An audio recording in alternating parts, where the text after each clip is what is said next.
நம்ம இப்போ எங்கே போயிட்டுருக்கேன்னு பார்க்குறீங்களா? இன்றைக்கி வந்துட்டு ஒரு ஈவினிங் போல் வந்துட்டார் எங்கள் வீட்டுக்காரர். ஒரு 3 மணி போல் நாங்கள் சத்தியிலேருந்து கிளம்பியாச்சு. இப்போ குருவாரெட்டியூர் தான் போயிட்டுருக்கோம். அங்கே யார் இருக்காங்கன்னு பார்த்தா எங்கள் அக்கா தான் இருக்காங்க. அவங்கள பார்க்க தான் நாங்கள் வந்து போயிட்டுருக்கோம். ரொம்ப நாள் ஆச்சு அவங்க ஊருக்கு போய். அதுக்காக சரி போகலாம் அப்படின்னு சொல்லிட்டு ஒரு முடிவு எடுத்து திடீர் பயணமாக போயிட்டுருக்கோம்.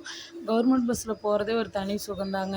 எனக்கு அப்படியே ஸ்கூல் ஃபீலிங் தான் வந்தது. ஒரு 7 வருஷமாக கவர்மெண்ட் பஸ்ஸில் 18ஆம் நம்பர் அப்படிங்கிற ஒரு பஸ், அது ஒன்று தான் எங்கள் ஊருக்கு வரும். அந்த பஸ்ஸில் தான் போயிட்டு வந்துட்டு இருப்போம்.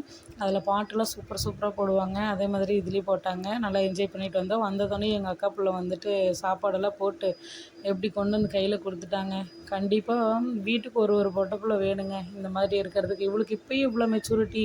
நம்மளாம் இந்த இப்போ இருக்கும்போது இந்த மாதிரிலாம் நம்ம இல்லையே அப்படின்னு சொல்லிட்டு ஃபீலிங்காக இருக்குது. இந்த பிள்ளை அந்த அளவுக்கு வந்து நம்மள மேலே கேரிங்காக இருக்கா.